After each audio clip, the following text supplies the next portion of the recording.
The ASEAN community is highly integrated, competitive, and innovative. The ASEAN aims to develop a regional economy that supports sustained high economic growth by increasing trade, investment, and job generation. The ability to respond to global trends and international standards enable the region to advance a single market agenda through a more seamless movement of investment, skilled labor, and deeper integration in trade and services. It is a community that promotes productive growth with enhanced micro, small, and medium enterprises that will make the region more competitive and dynamic. The ASEAN community shall have a more enhanced role and voice in addressing international economic issues in the global arena.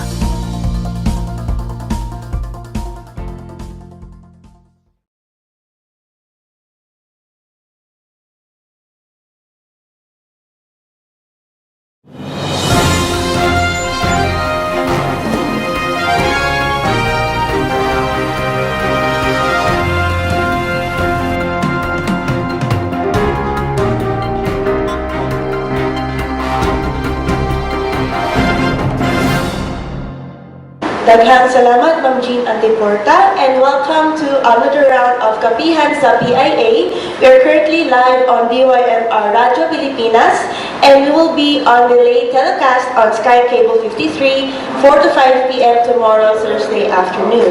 So we are here with the Department of Environment and Natural Resources, Region 7, and we'll be talking about a lot of wonderful things for their accomplishments on 2017. So this is Aileen Visitacion of PIA Cebu with my co-host.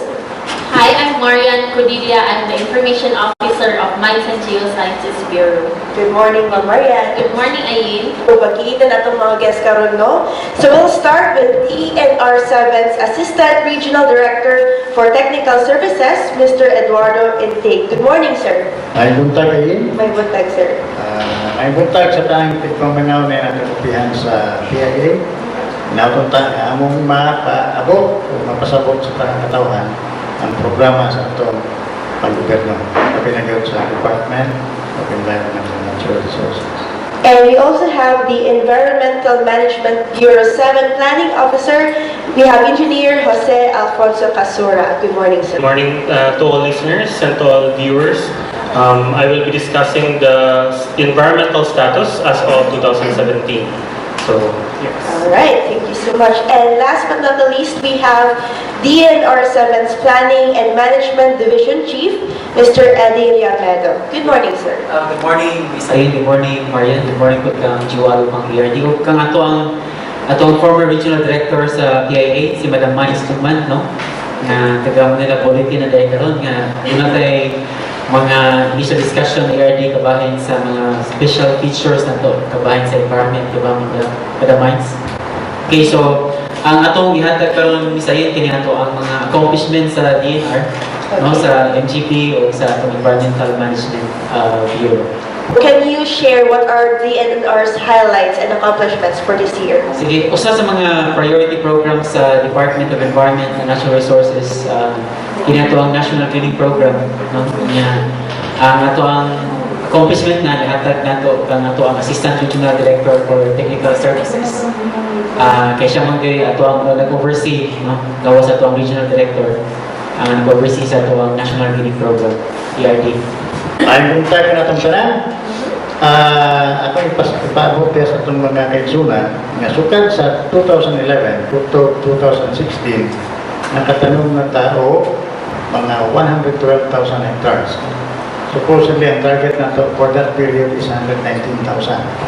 Plus the target of 12,000 karong tuiga sa 2017.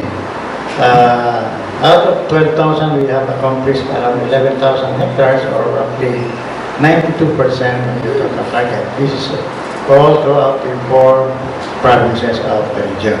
Okay, that's a good news.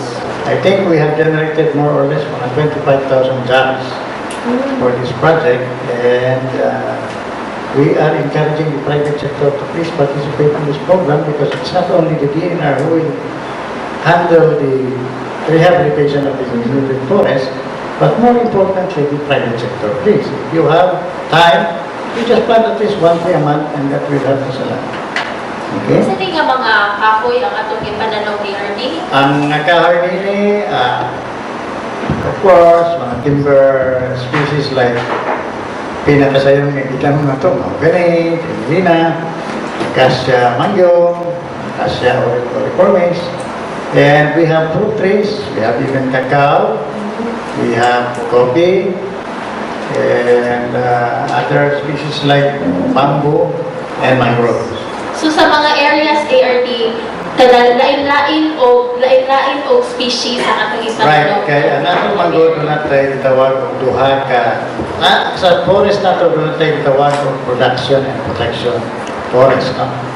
Protection forest usually belongs to areas where it is 50% or more in slope, as well as an elevation of around 1,000 meters above sea level.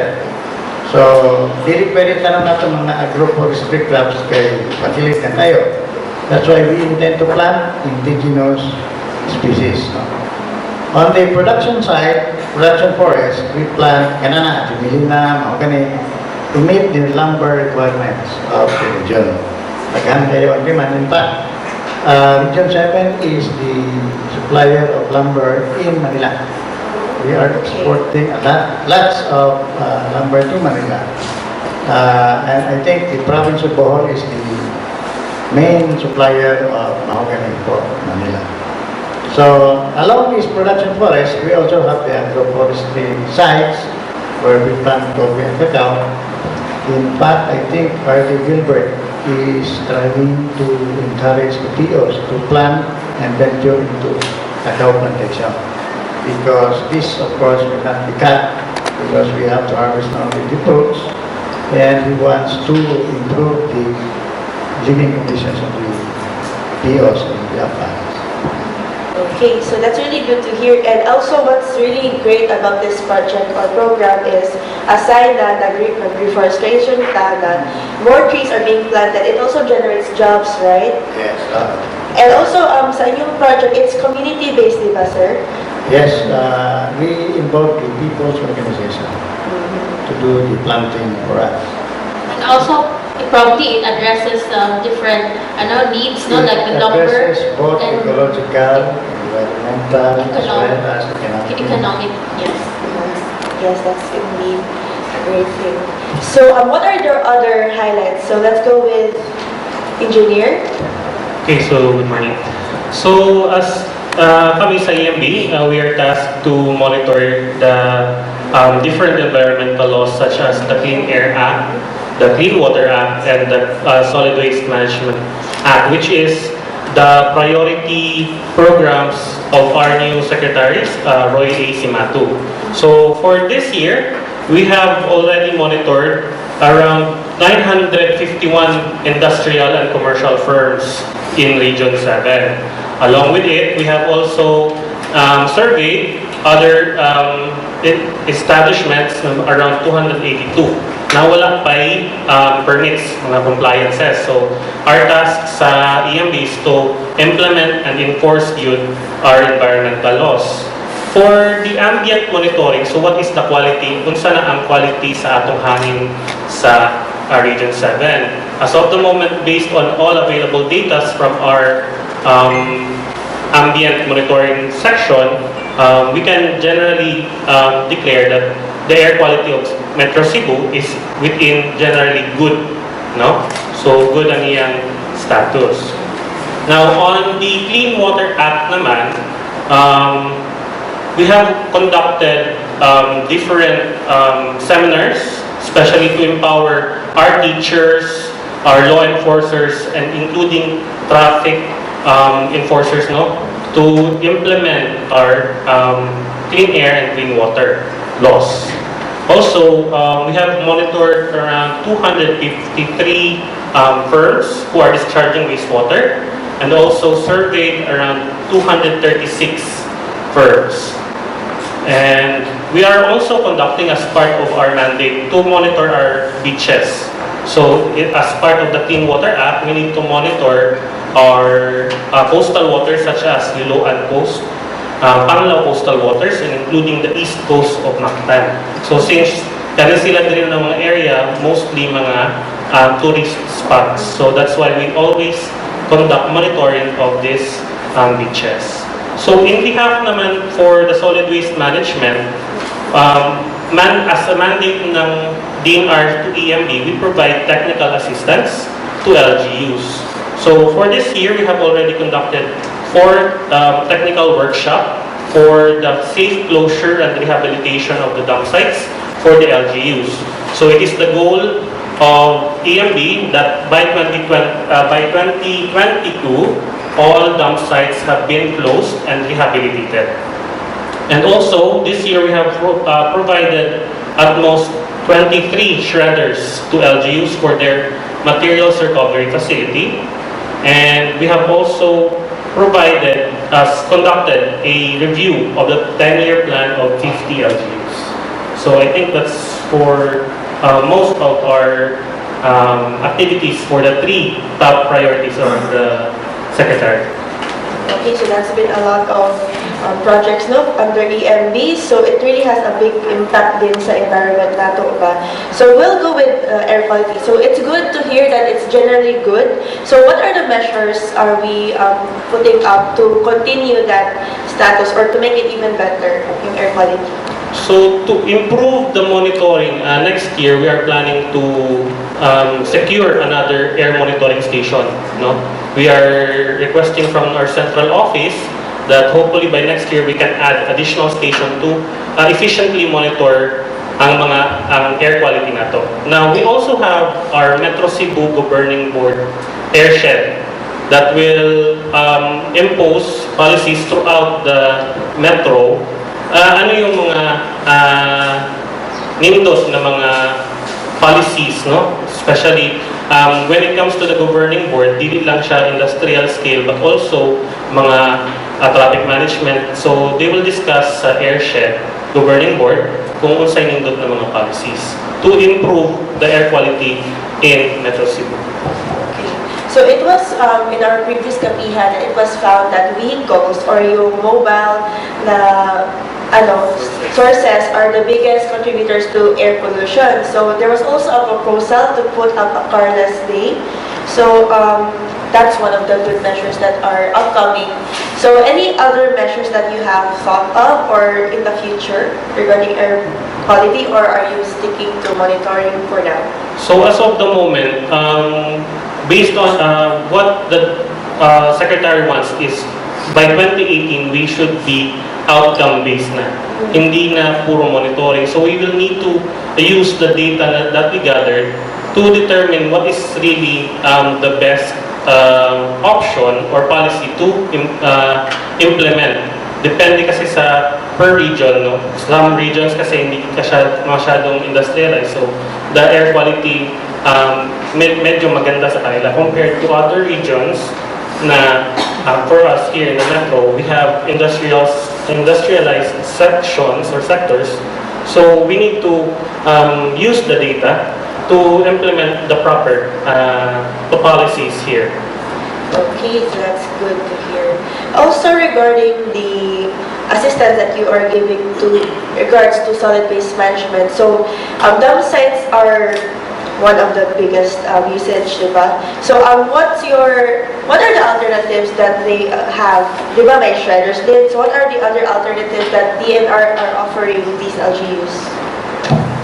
Well, as of the moment, as part of the mandate ng EMB, we only provide technical assistance. So how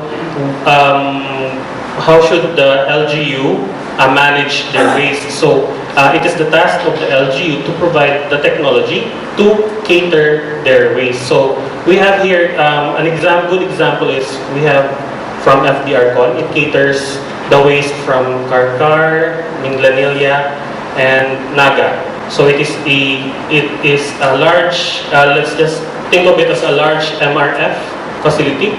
It recovers the recyclable waste, the residual, and also they process their biodegradable waste. Okay, So there are companies or industries who are collecting the garbage for their usage. Okay. It's also good to ask, no, when did we start giving out the shredders to the LGUs, and how are they coping up? I mean, how are they using these technologies to reduce their waste? Okay. So since 2012, we have already distributed MRFs, the shredders. Then we're conducting monitoring to each LGUs that have received their shredders, and if they have also put up their own MRF, because in the local level, before we proceed to the sanitary landfill, each LGU or each barangay should have its own MRF. So as of the moment, this year we have again provided additional 23 shredders, and by next year at most 53, I think, for next year. So dili sila makadawat og shredder unless wala sila MRF. Is that Yes, right? so it is also a requirement that may MRF na sila. So para po na pag-shred ng waste nila, automatically ma-recycle sa MRF. Okay. So thank you so much, Sir Engineer Casurra. So let's go to regarding the patents that are Excuse given. me, but before that, may I add something to the solid waste program? Sure. RDC passed a resolution 2 years ago requesting all government agencies to refrain using plastics during trainings. And I'd like to remind all government agencies to please refrain from using coffee sachets, plastic cups, Styrofoam. and there is a resolution to that effect, and I think it was DYMR who presented that to our mission. It was accepted, so that in our own little ways, government can start doing what is right. Yes. And as I observed today, I thank the organizers nga glass na nagamit na. So Start we hope with good that examples. I am again reminding all government agencies to please refrain from using plastic cups and sachets. Okay? Thank you. Thank you so much for that reminder. So it really starts with us, the government, in setting an example to the people, diba? So even Compostela is already adopting also, diba, Mandawi started the plastic ban in their own city. Compostela is also following it, the no plastics din sila. So hopefully that also will be spread around to the other cities within Metro Cebu or even within the province in this region. And one more, on our own citizens, I read in one of the newspapers that he was trying to limit the use of plastics. When you go to the market, you bring along with you your bag. Yeah. And do not request the vendors to give you plastics. So can we not do on our own? Only to contribute to the solid waste management. Other part, let's do it a habit that we bring along with us, containers or paper bags or what, so that we will no longer be dependent on the plastics provided by SM or what. We i-refuse na lang gid ang plastic, sir, no? Dahil Yes. kung nalakay ginagmay nga pinalit, pwede isud sa bag na ng diretso, dili na lang I think it's pagpapautos. everybody's responsibility. Do not blame the government for not doing something about it, because as citizens, it's our own responsibility to take care of the environment. Yes, it's everyone's responsibility. Yeah. So tarang mga katauhan palihog, ngayon mo paggamit ng plastic. Sige. So thank you for that. So let's go regarding the patents that's been given. Okay, for the patent issuance, we only have accomplished around 81% for residential patents. So out of the target of 5,677, we accomplished only 81% as of today. But we promised that by December 15, this target will be accomplished, including agricultural patents, which is only around 82%. But as I said earlier, our field officers have committed that they will accomplish the target by December 15 on patent issuance. So sir, can you give me ano yung mga importance talaga in giving out patents to the public? Well, these are tenure instruments so that whoever applies for a patent will have a security of tenure because the land, although it has been theirs for the past 30 years, but the issuance of an official document gives them the assurance that the land is really theirs. And by that tenure instrument, this will encourage people to develop the land. Take care, no? Kailangan naman. Yeah, so that this will have to be productive. All you have to do is to secure the tenure so that these people will be encouraged to develop this property. Okay, thank you so much, sir. So are there other programs or accomplishments that you'd like to share dahil wala na mention? Okay, so usa sad sa mga priority programs po sa ato ang secretary, kini atong enforcement sa atong mga apprehension or apprehension nato sa ato ang mga undocumented forest products, no. Katong gisgutan ni RDE do ko ganihan, agresibo ang DNR sa paghimo og mga reforestation, no. Ang ato ang apprehension, reports, apprehension, confiscation sa atong mga undocumented forest products. Kung imutan if we go farther back 3 years, mas pinakataas karon as of November 2017. So, doon natin mga na-confiscate nga 457.9173 cubic meters nga undocumented forest products nga maatong siya translate into value 5.8 million siya. No, so kung imutan ang 2016, 2.7 million pesos, no, or equivalent to 190.7841 cubic meters sa 2016. Sa 2015, 402.3896 cubic meters ang mga na-confiscate na itong mga undocumented forest products, or equivalent to 3.4.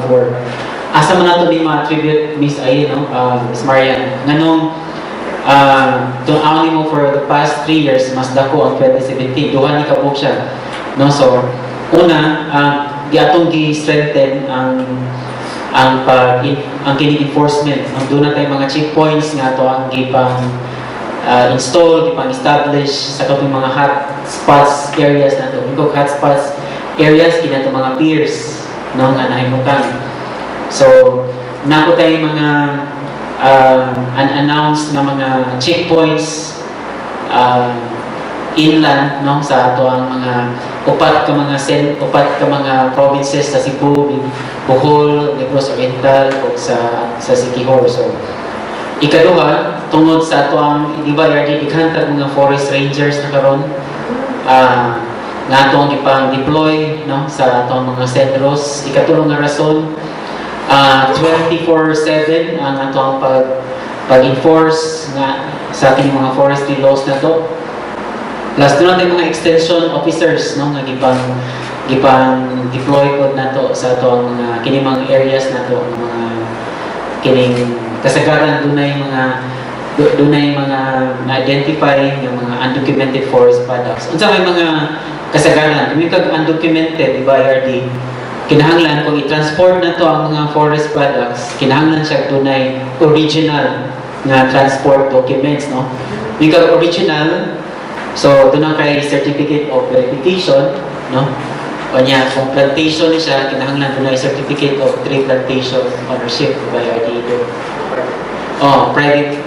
For private plantation. So other transport documents, so kinang original ni siya, no. So ato ang under instruction sa ato ang gi-reiterate sa ato ang bago na install na regional director si RD Gilbert Gonzales na kini ato ang mga checkpoints, ato ang mga kining pag-establish na to og mga kining pag-monitor na to, atong i-strengthen for the coming years. para kini nga ang mga plantations nga na-establish through EGP, dili na siya putlon lang, no? Nya himoong ipang uling, no? So ganyan itong mga hotspot areas, DRD, di ba? Sa Cebu, for example, Asturias, San Remigio, Tuburan, Bugo. So kini mga areas na to nga kining hotspots nga daghan yung mga incidents of taas ang incidents of pagpanguha o uling no mo niya itong gibantayan karon. O Kalapi, sa Bohol po, Kalapi, Tubigon, sa Negros Oriental, kining sa Gihungan, Santa Catalina, no? Although wala kayong mga incidents of sa Siquijor, itong wala kayo unong naman po municipality sa Siquijor. Pero naagya po yung kaya. So nga ito lang puntuan eh, sa naka-heighten ang ato ang mga enforcers na to. Labi na karoon nga usa sa mga priorities po na to kining pag-institutionalize sa itong mga provincial anti-illegal logging task force nga usa sa mga aktibo nga ni-sit as kining usa sa mga minister sa ito ang regional at provincial anti-illegal logging task force kina ito ang DNR. Of course, doon natin mga law enforcement authorities nga ni-join na ito sa kini. So, ang atualang mensahe na kung walay mga kining transport documents ang atong i-transport, no? Na kung atong idalhon kung asa dapita magani nga ma-flag down sa taga DNR atong mga PNP, no, nga deputize na sa DNR daghang mga deputize pangayuan din sila original transport document. So kung walay original dako ni siya o ang impression ani niya illegal. Of course doon na tayo mga proseso administrative proceedings o kung wala tayong mga permit doon na tayo mga criminal or criminal cases nga i-file sa prosecutor for probable cause, appraisal, no? So far, doon na tayo mga cases na i-file na po, no? Sa 2017, doon na tayo 43 cases, no, ERD. Sa 2016, 37. Sa 2015, 44. Okay, so doon na tayo mga na-confiscate po, kini mga gipagamit for tools, equipment, conveyances. Sa 2017, doon na tayo 37, sa 2016, 30, 2015, 43.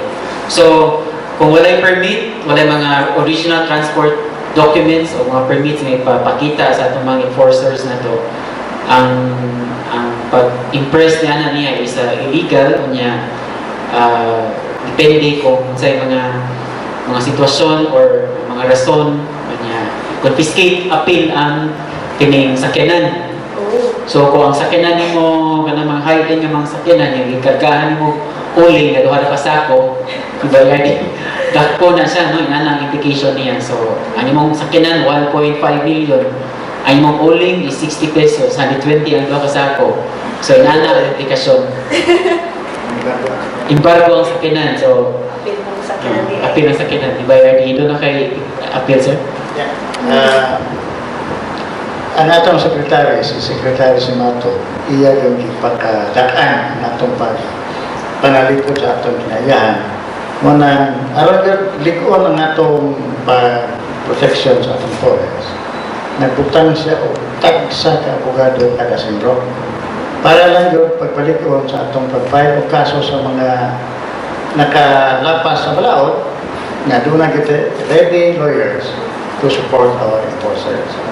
So that is how serious the Secretary is. In fact, there are plans, maybe by next year, that we will have drones to facilitate the monitoring. Di na tama ito bukir, so we will make use of the technology. Perhaps if funds are available, there is a plan to purchase these drones to facilitate monitoring. So namo lang hangyo sa mga katawan, wala na to gidili ang pagpantol sa kahoy. Namo lang hangyo palihog legal ang inyong source sa kahoy, palihog kung dituha ang dokumento na magkuyog sa inyong pagkagi sa kahoy. Kasi gayon nga, waning makabutana, ngayon lang dispensa ninyo, punta kayo. Kung magkalisod, ipapalisod kayo. Magtinabangay lang ka, no? Aron magsigi-sige ng inyong pagpumutol sa kahoy, tabanin eh. Tanong mo kahoy, apil ba mag-CBFM na organisasyon, aron sa inyo nga na, legal, ang ka na itong baton. Kung wala mo iprobado ng yuta, tanong mo kahoy, ipa-enroll na sa atong opisina, atong itawagin head of CTPO, Certificate of Tree Plantation Origin. So that, ang atong magot, we want everything to be legal. We do not really want you to be imprisoned or apprehended. But the point is, please put everything in order. And by know that, you have to support it with documents to show proof of ownership. Ako'y pangutana, ARD. Kung sa man ikalisod ang magmangayo og permit for tree cutting, Dali naman. unsa siya kasayo? Ang tugay-tugay naman ha, kaya gato lang pag-inventory. But maybe in 3 or 1 week time, pwede na automatic ang inyong transport documents. So, it's not really, ang ato magot, hindi naman magot natin, pagkasayo ng trabaho. Ang amo yung pinakakontra na kay register nga plantation ato ka mamutol sa yuta sa gobyerno. So, muna yung problema kay ang atong government lands cannot be harvested not unless you have to have documents to show that it's yours. And the document that we mean by that is CBFMA, Community-Based Forest Management Agreement. So, ang ato magot, sa iyo naman tumukuha nila ato ko. In other words, check ng atong pagpanawat. Kaya di mo na imo, iyo na sa gobyerno. Palihog lang. Gusto mo manginabuhi, pinaagi sa atong kahoy, sa inyong kahoy, tanong po mo. So, every time na magtanong sila ARD, kinanglan sila mga yung permit. I-register na nila ng ilang gitanong. Itawag na ito, CPTO. Kung ito magkubang katawahan may nga po sila tunod sa kabat o ibuhat namin. Do not make poverty a reason for you to do illegal acts. Please lang, no? Hangyo lang yung amo. Eh, di po minahan man ako. Pero kung amo na trabaho, magkalisot, magkakot na lang yun. Okay? Kayo? Sige. Anything to add? Yes, Misa Ian, usapot sa mga priority programs para ma-discuss with me si Marian. Sige. Tingin sa itong geohazard assessment, katong IEC na to, Marian, ato siguro i-share sa mga tao sa mga status na to sa itong mga project sa MGP. Thank you, Kaayo, Dong Eddie. No? MGP no, is a bureau under DNR. So, ang ihang responsibilities for the conservation, management, development, and proper use of country's mineral resources. And aside from that, we're also conducting various mapping. So, mapping from geohazard to groundwater resources to mga sinkholes. Amo nang ibang mapa sa mga atong mga geologists.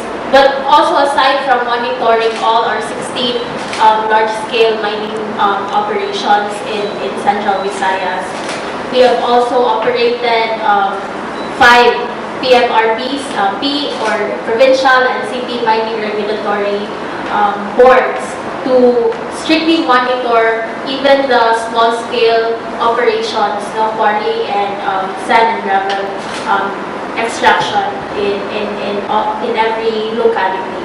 So, kung kanima kung mga small-scale, i-devolve na siya sa local government units, so dili na siya under sa mga, i-devolve na siya. But still, with the PMRB, it's still monitored in a way. Yes. Ato siguro nagpunta na si Marian kung bisay kung sa ka-responsive at ang mga local government units kabangin sa recommendation sa NGP ng Tarito Rapid Geohazard Mapping. Pinagi sa itong mga team o geologists. For example, kung kini siya i-recommend for a no habitation zone, kumusta ilang pag-reception sa itong recommendation sa MGB. Ang MGB man good dom no, iko na siya mo recommend.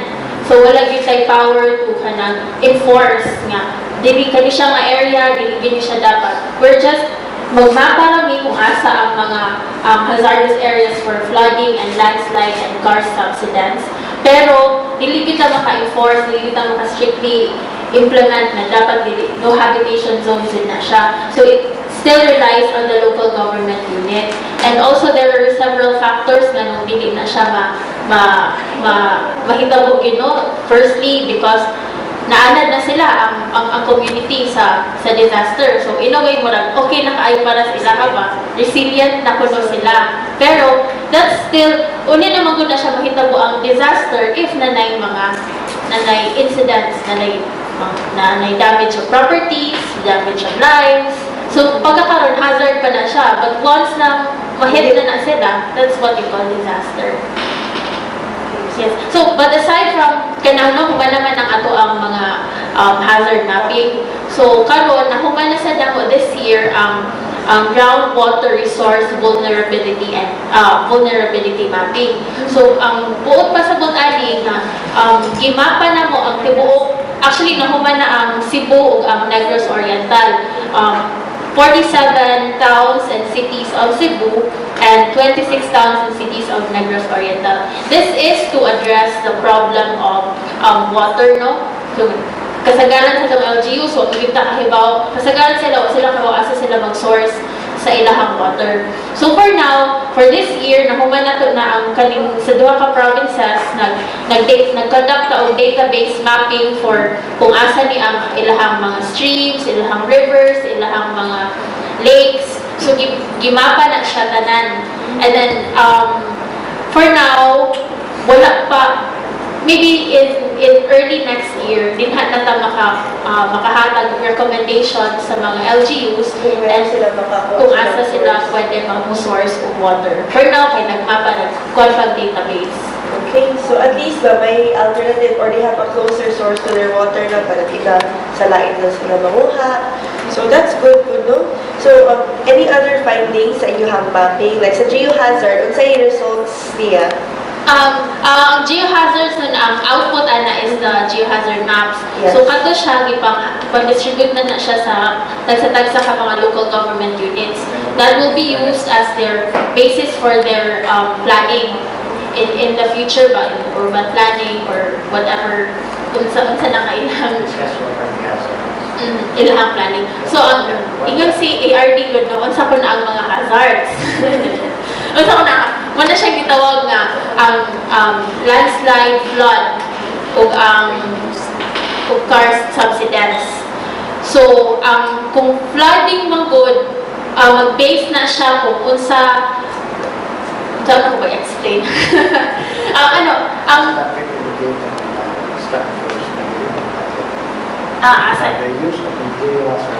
Okay. So, ano siya? Ang paggamit ko no sa geohazard map, nana siya red, nana siya color coding. Color coding na siya ang mapa. So, kanang mga nagpuwa sa landslide, muna siya very high risk of vulnerable din siya for landslides. So that's recommended to be built dili on. din siya pwede magtuod o dago nga building, dili sila pwede din mag-habitate kay tungod landslide area lagi.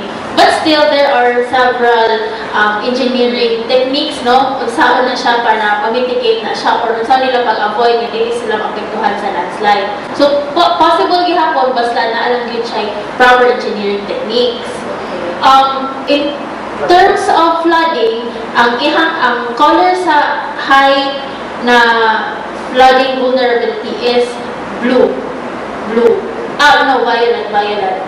So, kung violet na siya, meaning bahaan din na siya din nga area. So, meaning, pasabot sa din na, kung tukod ka din dapat patasaan sa di mo imuhang elevation sa imuhang balay or sa imuhang building or something. Or, as much as possible, dili na lang din ka din magtukod. Pwede na punta nga to parks or something na dili siya apektuhan kung maapektuhan sa pagbaha. But kani siya ang mga factors good. Duha na siya ang factors for the vulnerable for flooding and landslide na ay geological, natural, or human-induced. So, ganihang ang ingon ni Sir Joel, no, kanang mga plastic na makabawas na siya og flooding. So, might as well, dili na lang kita magpataka o labay sa ito ang mga basura. They're all connected, yun ba? Yes, dinakot. Natay vulnerability risk assessment na mapping. So, kani siyang vulnerability risk assessment na mapping or VRA, gimapa na siya kung kani siya nga community, kani siya nga populace, or kani siya nga infrastructure is susceptible to flooding and landslides. So, kato siya magod ang previous katong 1:10,000 scale na mapping. Igual na to siya generic record kayo to siya. Kani siyang area ni is total vulnerable gini siya. But with the VRA, gimapa na dito pila ka population ng vulnerable sa landslide. Yes, pila ka public infrastructure ang vulnerable sa landslide. Pila or sa flooding. Inana na siya ang nahitabo sa VRA. So, kana siya, nahumanasan siya actually si Cebu nga, in Cebu, Clarin, San Isidro, Calapes, Agbayan, and Katigbian in Bohol. Ongoing pa gani siya tanan okay. Grabe mo siya ka-detail, tanawan pa nimo ang mga population, infrastructures na pag-ipon pa nila kung pila ka infrastructure, pila ka houses, pila ka public schools, pila ka public tanan yun siya. Taon gina siya mahuman. So, taon. Well, naagit siya, hopefully siguro next year, mahuman ni siya tanan yun kaling sa VRA. And that would be an additional map for the planning officers sa ato ang mga LGUs and NGAs. Okay. NGA. Thank you so much for that, Ms. Mariano. I think the use of the JO hazard map is for the LG to appreciate which areas would be best suited for purpose. For development. So I would suggest to MGB to please indicate red na siya and is not allowed. Actually, naana siya ARD. Yeah. So I think the NPDCs and itong mga planning should better understand kung saan nga mga scope para they can really appreciate the use of that map. Okay, it's just a map. If you do not know how to interpret that, it's useless. But if you really know how to see the use of the map, then that is the purpose of that. So I think we request MGB to do IEC. Kailangan namin pinimpuan. Hindi ka pwede mo ito yan. Or if you want to introduce structures, no? Nga, landslide problem, utanganin mo na siminto na ibo. Bukit, hindi naman. Landslide. Actually, ARD, musa na sa usa sa amo ang accomplishments, no? Nahuman nami og IEC sa tanang mga LGU sa Negros, Bohol, and Cebu. Regarding, hopefully, nasabtan na nila ang IEC, no? Hopefully, kay kani siya every time mag-IEC ni ang pag-invite tanang barangay officials, even public school teachers,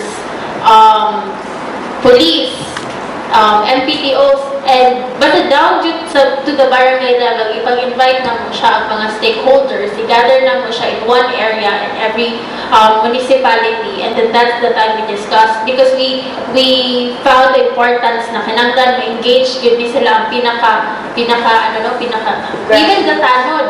Kaya amo siya i-invite kay para makasabot sila, and every time na na-disaster, kanang mag-101 ba ron or something like that, makahibaw na sila kung sa'yo buhatan. Asa ang areas na dapat din i-avoid.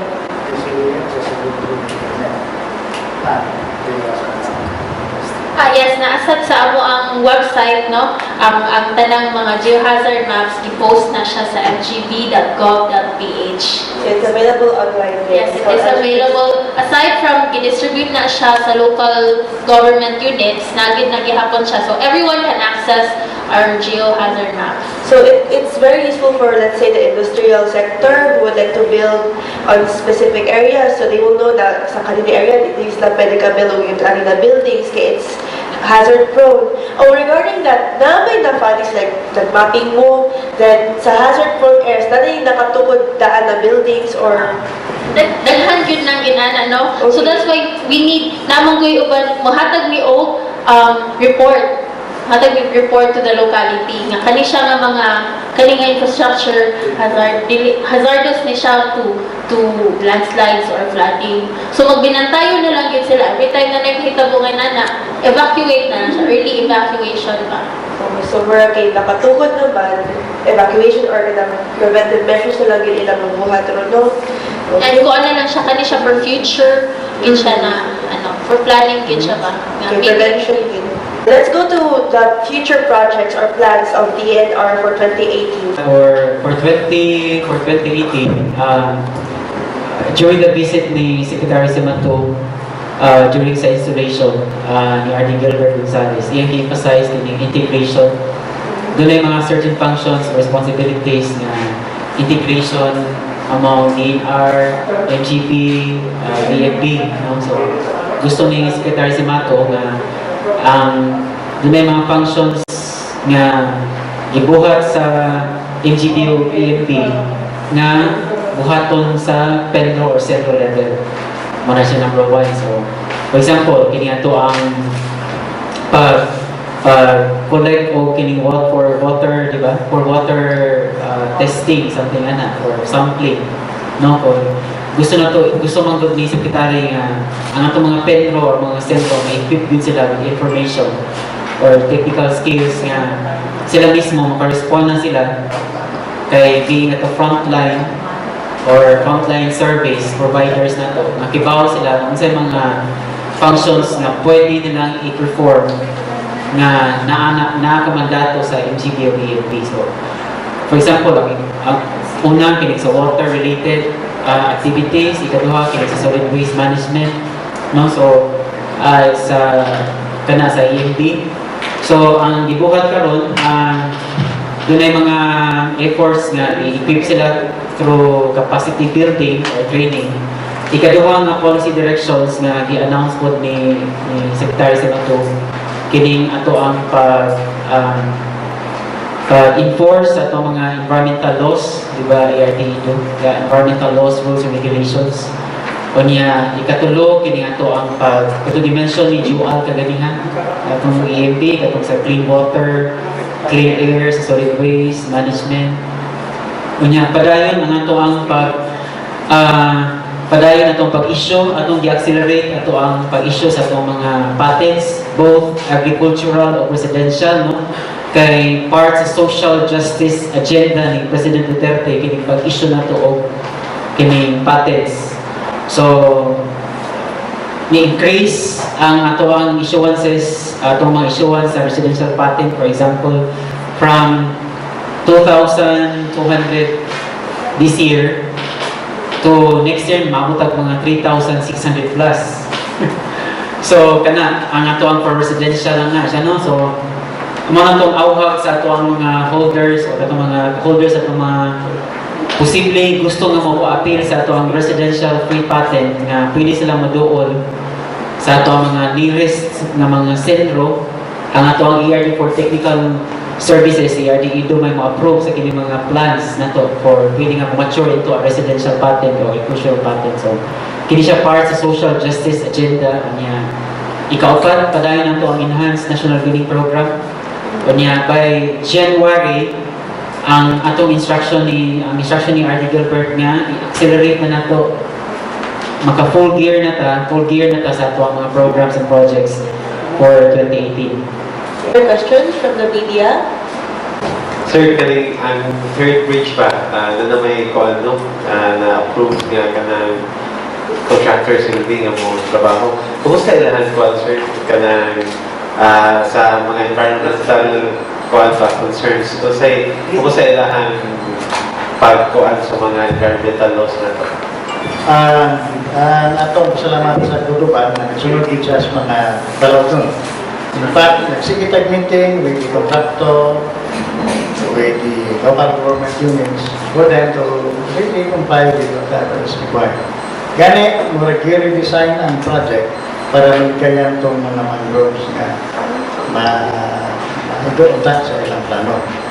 So, there is constant communication, there is constant meeting among the different groups to really achieve what we are required to do.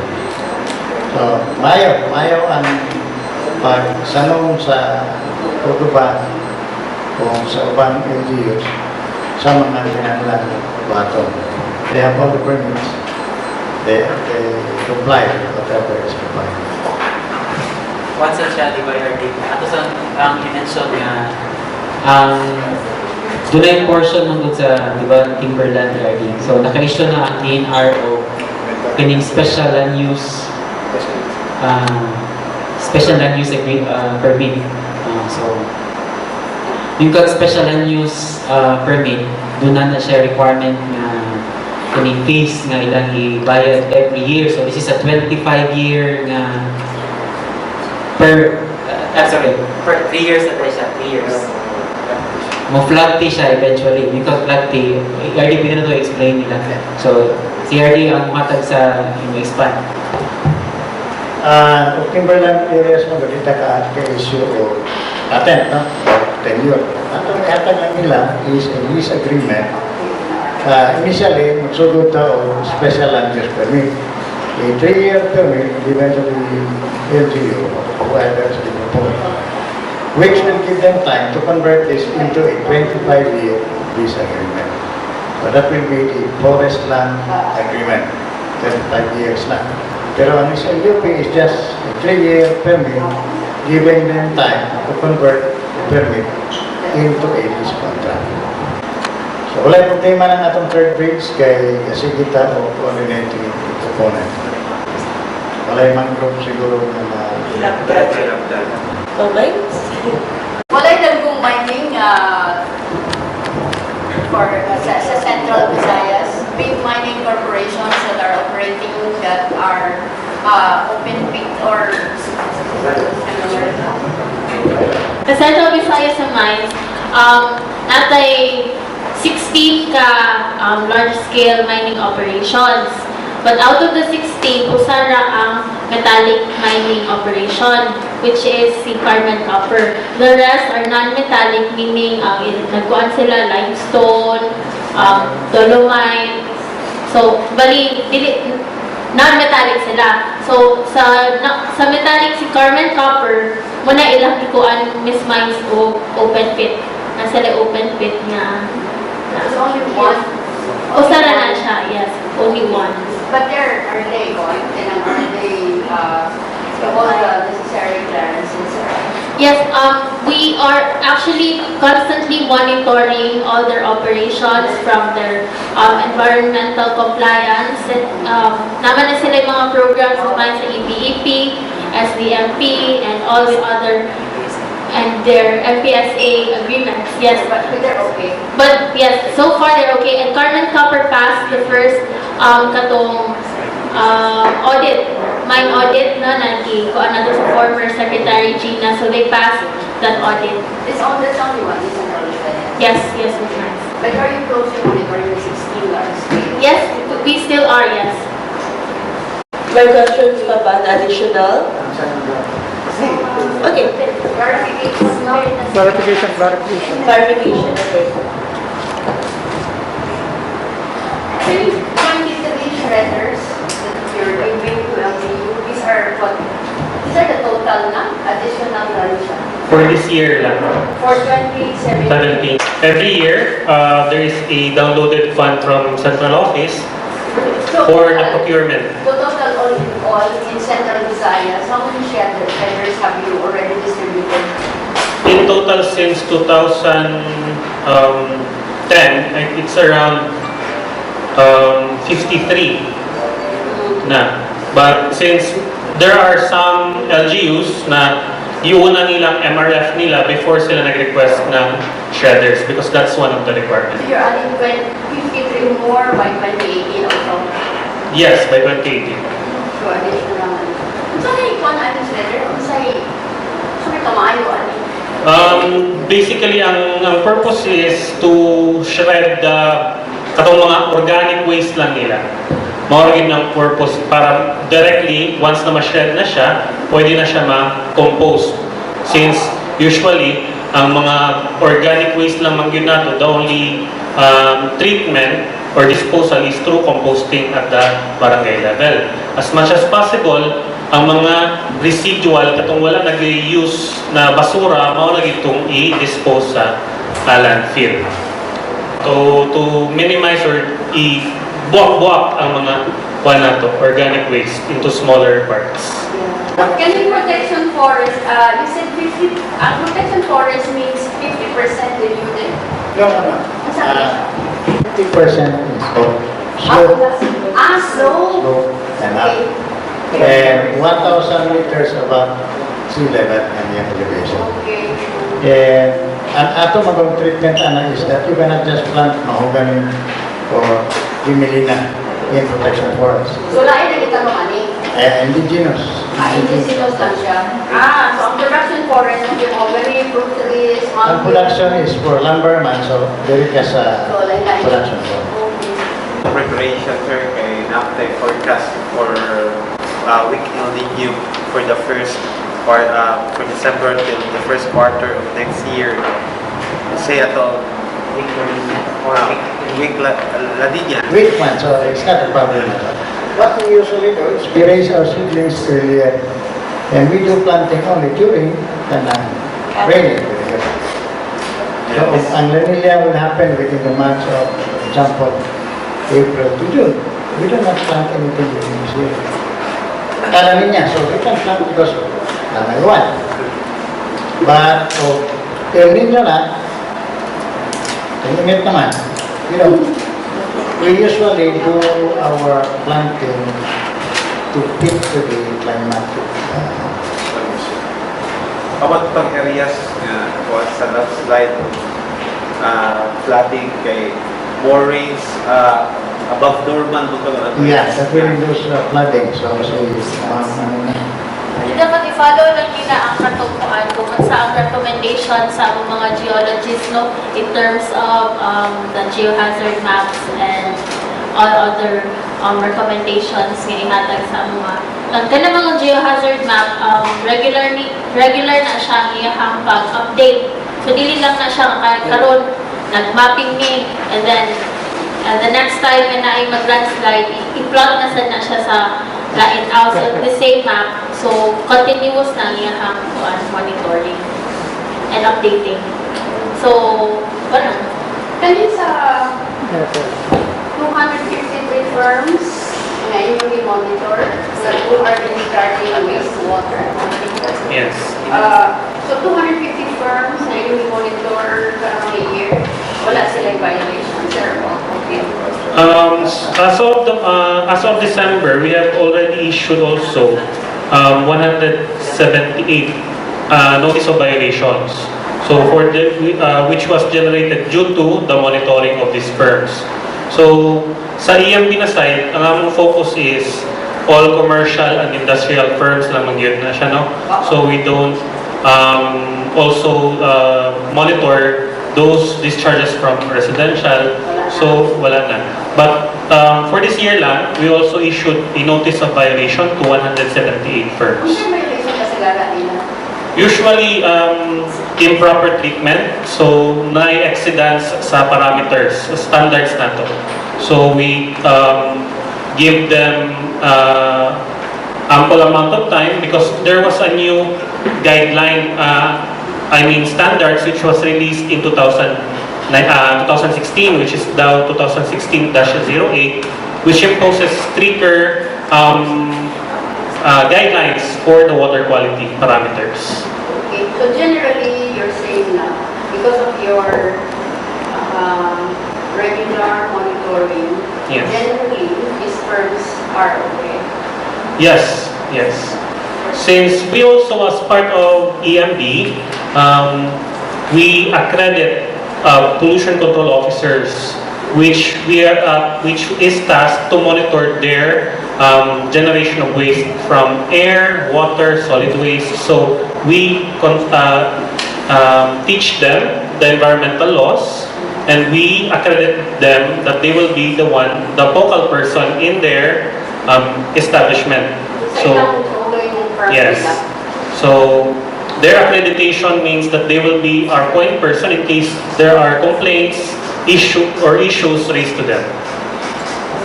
Or sila i-kuan ka ng i-designate as or naagin sila pollution officer? I-designate as? There should be, every establishment, every facility should have a pollution control officer to manage the mitigation or the generation of waste. Kasi patents mo ni siya sa kanang sa charm sa masa, ulit na siya dito. There are several agencies issuing titles. No? We have the courts, we call that Torrens title, courts. We have that which issues certificate of landowner's award or one.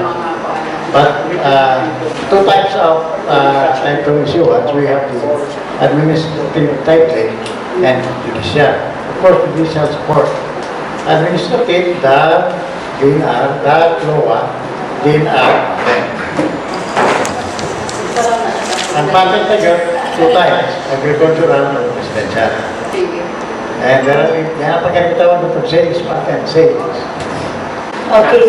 So, Engineer? In behalf of the REMB, we would like to encourage everyone to please, in behalf of the solid waste management, no? So it's not only part of the government ang dapat maninguha in order to solve the solid waste problem, but it is the problem of everyone. So we need to actively participate in managing our solid waste.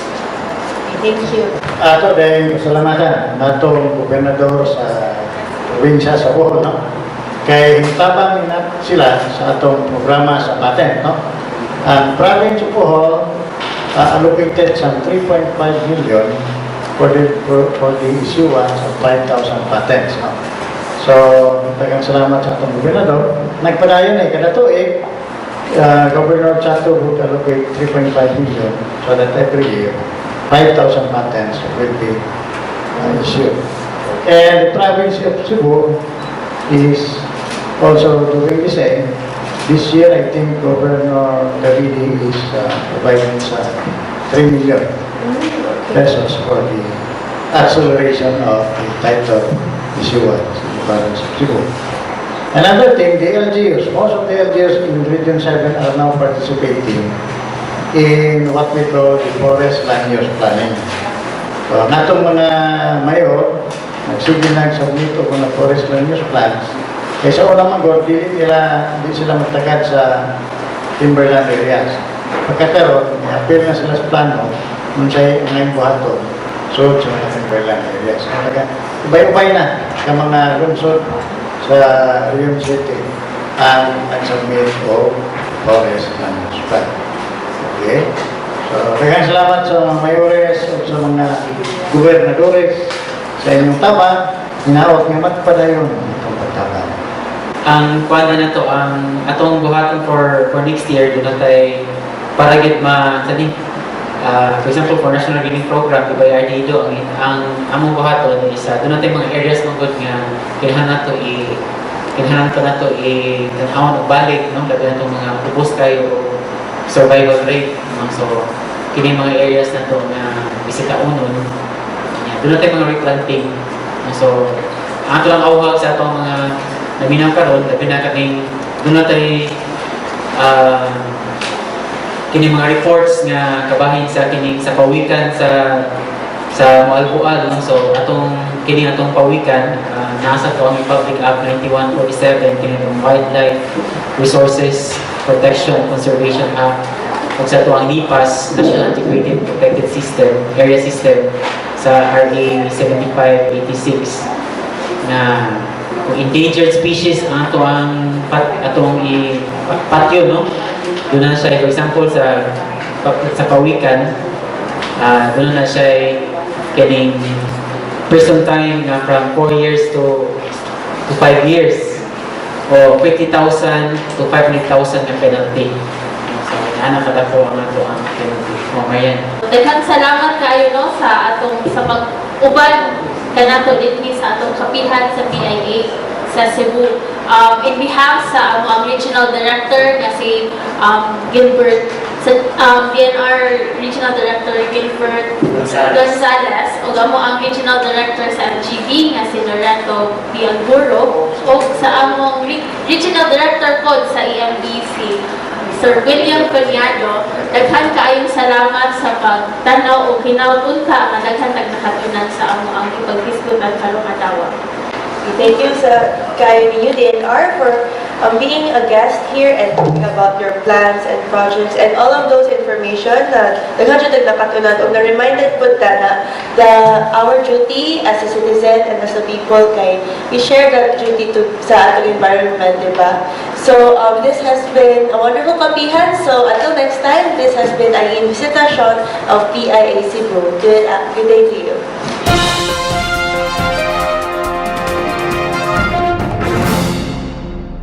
The ASEAN enforces a rules-based community that ensures our people enjoy human rights and freedom.